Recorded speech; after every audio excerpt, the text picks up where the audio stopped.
नमस्कार, सुप्रभात।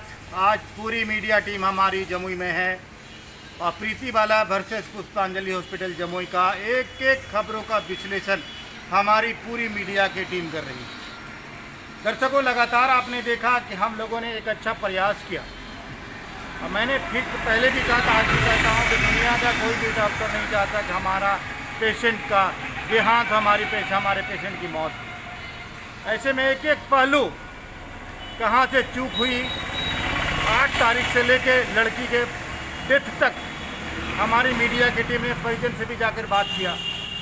सबसे पहले मैं बता दूं, हमारी पूरी मीडिया की टीम की तरफ से ज्योति बाला के परिवार के साथ संवेदना व्यक्त करती है। हमारी पूरी टीम उनके साथ है और साथ ही साथ अभी जो प्रॉपर्टी चल पा रही है, कोई भी कहीं भी अगर इसी तरह भी पूरे देश में जिस तरह देख रहे हैं आप, कोरोना का कहर बर पा रहा है, कोरोना अपनी बहुत तेज़ी से अपना पैर पसार रहा है। ऐसे में कोई भी इमरजेंसी हॉस्पिटल, इमरजेंसी का मतलब ही है ज़िंदगी को कहीं न कहीं खतरा है। इमरजेंसी हॉस्पिटल में जब लाया जाता है तो निश्चित रूप से पेशेंट की स्थिति अच्छी नहीं होती है, ये सही बात है। फिर भी डॉक्टरों ने अथक प्रयास किया या नहीं किया, या फिर पेशेंट के साथ क्या हुआ, एक एक पहलू पर हम आपको बताने की कोशिश करेंगे। लेकिन जो इधर जो आपने लगातार देखा वो सही नहीं है आम जनता के, क्योंकि अभी कोरोना काल में कई हॉस्पिटल बंद है, कई निजी क्लिनिक बंद है। ऐसे में अगर कोई भी व्यक्ति इमरजेंसी केस में फंस जाता है तो उसको कोई भी हॉस्पिटल अपने हॉस्पिटल में एडमिट नहीं करा पाएगा, क्योंकि हॉस्पिटल में तो ज़िंदगी का दांव लगा ही रहता है। अगर हॉस्पिटल में किसी व्यक्ति की मौत होगी और इसी तरह से लोग हॉस्पिटल के विरोध में नारेबाजी करेंगे, हड़ताल करेंगे, तो डॉक्टर भी जो निजी क्लिनिक है या फिर जो इमरजेंसी हॉस्पिटल है, इमरजेंसी केस को लेने से खुद को मना करेंगे और आम जनता जो है, जो गरीब जनता है, उसका रोगी on the bed, on the spot, on the road देहांत कर जाएगा। ऐसा मेरा मानना है। देखिएगा हमारी खास रिपोर्ट जो कि एक एपिसोड की तरफ से, एक तरह से हम लोगों ने, मेरी पूरी टीम ने खबरों का पोस्टमार्टम करने का प्रयास किया। देखिएगा हमारी खास रिपोर्ट प्लीज। पुष्पांजलि हॉस्पिटल में एक पेशेंट की मौत हो गई डॉक्टर की लापरवाही की वजह से, और डॉक्टर का नाम डॉक्टर प्रीतम है और पुष्पांजलि हॉस्पिटल में पेशेंट पे लापरवाही बढ़ती गई। बहुत सारे न्यूज़पेपर के माध्यम से बहुत सारे खबर निकाले गए, बहुत सारे खबर को मैंने देखा। देखने के बाद मुझे लगा कि मुझे भी अपना एक पक्ष रखना चाहिए कि क्या हुआ था और क्यों। पेशेंट के आधार पे हमें सदर का एक कॉपी दिया, सदर अस्पताल का, जिसमें पंजीकरण तिथि 8/7/2020 का है, जहाँ पे उन्होंने दिखाया। उसके बाद एक नोटिंग डाला हुआ है पीछे में, नोटिंग में साइन किया हुआ है 13/7/20 का, जिसमें डॉक्टर साली करके कोई है, उन्होंने उनको देखा है और उन्होंने लिखा है कि इनका ब्लीडिंग पीवी है और LSCS लेबर प्रोग्रेस में नहीं है, इसलिए इनका सिजेरियन करना पड़ेगा। इनके यहाँ से जाने के बाद उन्होंने हिस्ट्री दिया था कि वो कहीं बाहर चले गए और उन्होंने डॉक्टर इंदु गुप्ता का नाम लिया था, लेकिन उनका कोई डॉक्यूमेंट हमारे पास नहीं है और उन्होंने दिया भी नहीं। इस बीच में बच्चेदानी फटने के क्रम में उसके बाद वो कहाँ गए और उन्होंने पेशेंट को इतना देर कहाँ रखा, वो हमें नहीं मालूम। अगर वो सही समय पे पेशेंट को ले आते और सही जगह पे ले जाते, मैं ये नहीं करता कि वो पुष्पांजलि हॉस्पिटल ही आते, अगर वो किसी अच्छे गायनेकोलॉजिस्ट के पास ले जाते और उनका सिजेरियन के लिए प्लान करते, तो ना ये हादसा होता, ना आज ये पेशेंट लूज होती। तो आप बताइए, अगर एक पेशेंट अगर ज़्यादा अपने मरीज के प्रति सजग रहते तो आज ये हादसा ही नहीं होता, उनकी बहन जिंदा रहती। कंसेंट पेपर उनके हस्बैंड ने साइन किया है और उसमें एकदम लिखा हुआ है साफ अक्षरों में कि मैं अपने मरीज को पुष्पांजलि हॉस्पिटल, इमरजेंसी हॉस्पिटल में भर्ती कराया। मेरे मरीज का हालत बहुत ही गंभीर है और मरीज का BP नहीं है और दिल की धड़कन 180 से 190 के बीच रहता है। डॉक्टर साहब द्वारा सब कुछ मरीज को के बारे में बता दिया गया है कि मरीज के ऑपरेशन के दौरान 50% बचने की संभावना और 50% मरने की संभावना है। अगर ऐसा मरीज को कुछ होता है तो ना तो कोई हॉस्पिटल का कर्मचारी, ना तो डॉक्टर कोई जिम्मेवार होगा। ये तो एक कंसेंट है, हमारे पास ऐसा 5 कंसेंट है। हम लोग ने 5 जगहों से साइन कराया और अलग अलग कंसेंट पे मैं आपको दिखाता हूँ।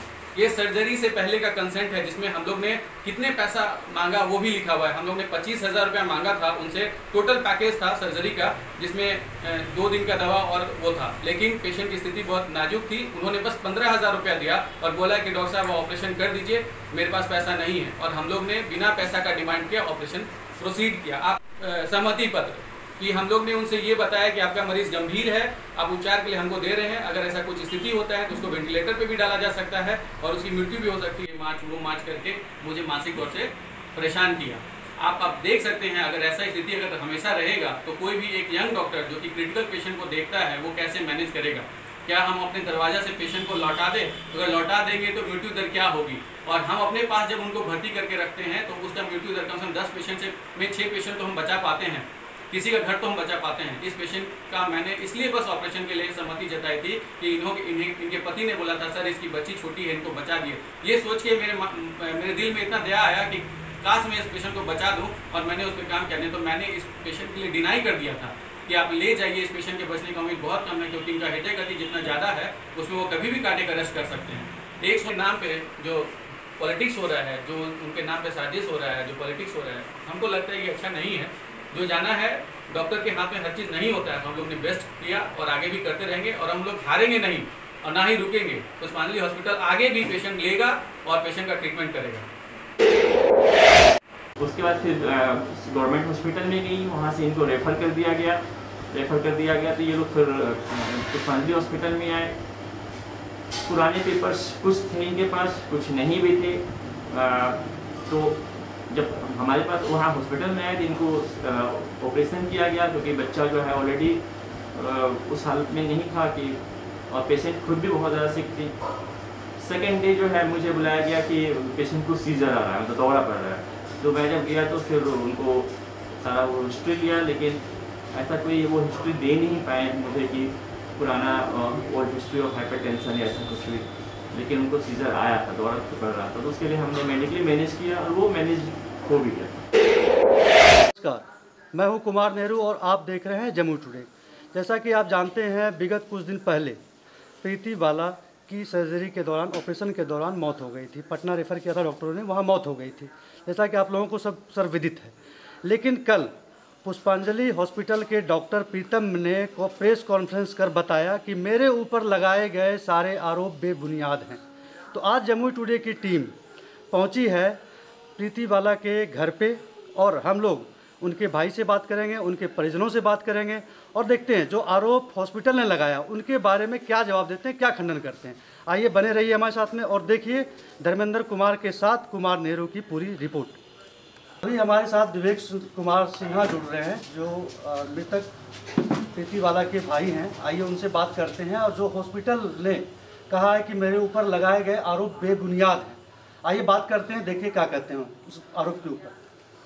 जैसा कि हॉस्पिटल के जो संचालक या फिर डॉक्टर प्रीतम कह रहे हैं कि आपने जो भी आरोप हॉस्पिटल पे लगाया है वो सारा बेबुनियाद है, उस पर आप क्या कहते हैं?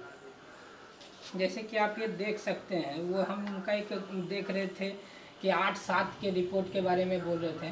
तो ये देखिए, आप लोग भी जानते हैं डिलीवरी पेशेंट जो भी होती है उसको हर एक मंथ चेकिंग का ज़रूरत होता है। तो हम लोग इस मॉडर्न का जो रिपोर्ट है, मॉडर्न पैथोलॉजी में जो अल्ट्रासाउंड कराए थे, वो डॉक्टर कविता के कहने पर हम लोग आदेशानुसार वहाँ 8-7 को हम लोग करवाए थे। और जो चिट्टा दिखा रहे हैं वो 8-7 का चिट्टा है। इना की उसके बाद सदर अस्पताल में जो हम लोग ब्लड चेक कराए हैं, मॉडर्न में जो चेक कराए हैं, वो सारा रिपोर्ट जो है, या ये भी एक डॉक्टर है CB सिंह, इनके अनुसार पेशेंट को जो है कोई तरह का बीमारी नहीं था, कोई तरह का रोग से पीड़ित नहीं थी। उन्हीं के द्वारा एक ऑडियो वायरल किया गया था फेसबुक और व्हाट्सएप के माध्यम से, जिसमें मैडम शालिनी कह रही थी कि मेरे पास जो भी मतलब पेशेंट आई थी वो पेशेंट बिल्कुल ही स्वस्थ थी। और हम उनके बाद जो उनका हम ऑडियो रिकॉर्डिंग सुने, उसमें वो बता रहे थे डॉक्टर प्रीतम कि वो जो है कहीं और भी जगह गए हैं। लेकिन हम लोग सदर अस्पताल में जब नॉर्मल डिलीवरी नहीं हो पा रहा था तो वहाँ से हम लोग दूसरे जगह पे शिफ्ट किए और पुष्पांजलि ले गए थे कि हम लोग का बढ़िया से डिलीवरी हो जाएगा। लेकिन वहाँ जब हम जो ही 9/8:35 में जाके हम जब वहाँ पे एडमिट करते हैं तो हम लोग से पूरा प्रक्रिया किया जाता है। आप लोग तो जानते हैं कि अगर हम छोटे से घावों का भी ऑपरेशन करेंगे तो वहाँ के डॉक्टर इस तरह से हेवोग्रेड कर लेते हैं, इस तरह से डरा देते हैं कि आपका पेशेंट का मरने का चांस है, कम चांस है, आपको इसी को। एक विवेक जी, एक और जो ऑडियो का क्लिप जम्मू टुडे के पास भी आया है, और ऑडियो क्लिप में थोड़ा सा ये कहा जा रहा है डॉक्टर शालिनी के द्वारा कि आप लोग वहाँ पे गए थे वहाँ पे जांच करवाया, फिर कराया, डॉक्टर सालनी आपको प्रिस्क्राइब किया था कि इसका सीजरियन ऑपरेशन होगा, तो उस पर आप लोग क्या? जैसे कि जिस वक्त डॉक्टर सालिनी का ड्यूटी था, ड्यूटी आवर के बाद वो चली गई थी, हम लोग को इस प्रकार का उन्होंने कुछ भी नहीं कहा था। एक सलाइन चढ़ाने के लिए कही थी कि अगर सलाइन हो जाता है तो ठीक है, अगर नहीं होता है तो आप उसको बाहर ले जाके कहीं भी ऑपरेशन करा लीजिएगा, क्योंकि सदर अस्पताल में कोई ऑपरेशन की व्यवस्था नहीं है। क्योंकि उस ऑडियो में डॉक्टर सालनी द्वारा कहा जा रहा है, ये मैंने सुना है उस ऑडियो को, उस ऑडियो में कहा जा रहा है कि अगर यहाँ पे अगर पेशेंट का सीजरियन ऑपरेशन करा दिया जाता तो शायद वो बच सकती थी, ऐसा डॉक्टर सालनी द्वारा कहा जा रहा है। तो डॉक्टर सालिनी से ही इस बात को पूछा जाए कि सदर अस्पताल में क्या ऑपरेशन का व्यवस्था है अभी तत्काल में। जो उस दिन तो हम लोग बहुत सारे डॉक्टर से, वहाँ के नर्सों से पूछे तो वहाँ पे हम लोग को पता चला यहाँ पे कोई भी ऑपरेशन का व्यवस्था नहीं है। और एक और इसमें ऑडियो में ही एक और क्लिप आया है, उसमें ये बताया जा रहा है कि आप जो वहाँ से सदर अस्पताल से आप चले आए थे बिना बताए, और उसके बाद और कहीं भी आप शायद गए थे पुष्पांजलि जाने से पहले, तो क्या ये बात सच है या क्या है? हम लोग सदर अस्पताल से जब वहाँ से निकले तो डायरेक्ट हम लोग पुष्पांजलि पहुँचे थे। तो बीच में जैसे कि कह रहे हैं डॉक्टर लोग या पुष्पांजलि वाले ही आरोप लगा रहे हैं कि आप कहीं और भी गए थे। डॉक्टर प्रीतम जो हैं वो तो ये कह रहे हैं कि हम अपने घर में नर्स के द्वारा उसका इलाज करवाने का प्रयास किए हैं। आप जान रहे हैं कि इस तरह का हाईटेक ज़माना में कोई अपने घर में किसी और भी मेरे जैसा जानकार लोग, मेरे जैसा समझदार पढ़े लिखे परिवार में क्या घर में कोई नर्स के द्वारा करा सकता है? ये तो बेबुनियाद उन पे अपने आप को बचाने के लिए इस तरह का तथ्य को रख रहे हैं। हम लोग को ऑपरेशन के समय 15,000 रुपया वो जमा करते हैं, और साथ में वो यही भी बात बोल रहे हैं कि बहुत सारे नेता डीपीएम साहब के कहने पर हम एडमिट किए हैं। लेकिन मैं आपको बताते चलूँ कि हम जिस समय एडमिट हुए थे वहाँ पे, उस वक्त मैंने किसी से फ़ोन नहीं कराया था। हम फ़ोन कराए इसलिए कि मेरा इलाज बढ़िया से हो, और जो दवा का डोज अधिक मात्रा में दिया जा रहा है उसको थोड़ा बढ़िया मात्रा में मेंटेन करके दिया जाए, इसके लिए हम फ़ोन कराए थे। उनको दबाव डाला कि हम ये नहीं बोले थे कि मेरे पेशेंट को एडमिट करो। लेकिन हालांकि सालनी का जो डॉक्टर सालनी का जो वायरल मैसेज है, जो वार्तालाप है, ज़्यादा आपने सुना होगा, उस वार्तालाप में सालनी जी भी कह रही हैं कि जो वहाँ भी आप लोगों ने सब फ़ोन करवाया था, ऐसा कुछ? जैसे देखिए, आपका जहाँ जान पहचान है, अब सरकारी अस्पताल है या सदर, तो हम लोग सर को बोले कि एक बार सालिनी मैम बैठी हुई है तो उनको बोल दीजिए तो बढ़िया से चेकअप कर लीजिए, बस इसी चीज़ के लिए हम लोग फ़ोन कराए थे। और वहाँ भी इसी चीज़ के लिए हम लोग बोले थे कि बढ़िया चेकिंग हो जाए। कोई भी अपना हर जगह से लगाता है कि थोड़ा बढ़िया से ऑपरेशन हो, बढ़िया से इलाज हो। ये तो हर एक मरीज अपने मरीज के प्रति जो परिजन का संवेदन होता है, जो उसका भावनात्मक जुड़ाव होता है, उस कारण से ही कहते हैं लोग। क्या आपको डॉक्टर ने बताया था ऑपरेशन से पहले कि जो है बच्चेदानी फटा हुआ है और इसका ऑपरेशन होगा, इस तरह का प्रॉब्लम है? क्या आपको ऑपरेशन से पहले बताया था डॉक्टर प्रीतम ने? जैसे ऑपरेशन के पहले हम लोगों को इस तरह का कोई भी बात नहीं बताया गया था। हाँ, एक बात उसमें हुआ था कि जब उसको ऑपरेशन के बारे में बता दिया गया, थोड़ा वो डर गई थी, और उसका कुछ हो सकता है कि उसमें कुछ सांस का मात्रा तेज हो गया हो, लेकिन और कोई तरह का परेशानी नहीं था। बस वहाँ पे तो ऑपरेशन के बाद पहले क्या लिखाया गया, ये हम लोग उसमें जिस तरह से हम लोग को डरा दिया गया था, हम लोग बिना कागज़ में पढ़े लिखे उस मेरे जीजा जी ने सिग्नेचर किया। अब क्या उस कागज़ में लिख के दिया था वो हम लोग भी नहीं जानते। हम लोग को सिर्फ ये बोला गया कि W वाइट एक ब्लड सेल होता है, उसकी कमी है, लेकिन उससे कोई प्रॉब्लम नहीं है, बढ़िया से इलाज हो जाएगा। लेकिन वहाँ डॉक्टर नहीं रहने के कारण और इन सभी प्रक्रियाओं के कारण वो बच्चा का देहांत हुआ। और डॉक्टर मेरे 11-12 बजे आए। अगर डॉक्टर 9 बजे आए वहाँ पे उपस्थित होते तो शायद जच्चा बच्चा दोनों बच जाता। तो एक और आरोप लगा रहे हैं डॉक्टर साहब, डॉक्टर प्रीतम आपके ऊपर, कि आप लोगों ने शायद कुछ हॉस्पिटल में तोड़फोड़ किया था, इसके लोग डर गए तो इलाज में लोग देरी किए कुछ। जब हम लोगों से देरी करने के वजह से थोड़ा सा कंडीशन बिगड़ी है, जैसा वो जब हम लोग से 1 लाख रुपया जमा करवाया गया और उस वक्त हम लोग बिल का मांग कर रहे थे, तो डॉक्टर प्रीतम ने एसपी से कहकर वहाँ प्रशासन को बुला लिया था, जिसके कारण हम लोग जो 1 लाख रुपया दिए हैं उसका भी बिल नहीं दिए, और ब्लड जो निकाला है 3800 रुपया का, वो भी बिल हम लोग को नहीं दिया है। तो और वहाँ पे मीडिया कर्मी, वहाँ पे पुलिस कर्मी होने के बावजूद भी अगर डॉक्टर प्रीतम कह रहे हैं कि हम लोग तोड़ फाड़ किए हैं, तो उसका कोई भी एक फुटेज दे दे, वीडियो दे दे, हम लोग उसको एक्सेप्ट करेंगे कि हम लोग वहाँ तोड़ फाड़ किए हैं। तो आप लोगों से जो बॉन्ड कराया था साइन की, मरीज की बचने की चांसेस 50-50 है, क्या आप लोगों ने पूरा पढ़ के किया था, पूरा स्वेच्छा से किया था? जैसे उस तरह से हम लोग को डरा दिया गया था मेरे पेशेंट में कोई तरह का बीमारी नहीं था। जैसा कि आप ये मॉडर्न के जो दिया हुआ है जांच में, उसमें आप देख सकते हैं, इसमें लिखा हुआ है कि नो एनी डिटेक्टेड, मतलब इसके शरीर में कोई तारीख 8/7/2020 को आपने कराया जी।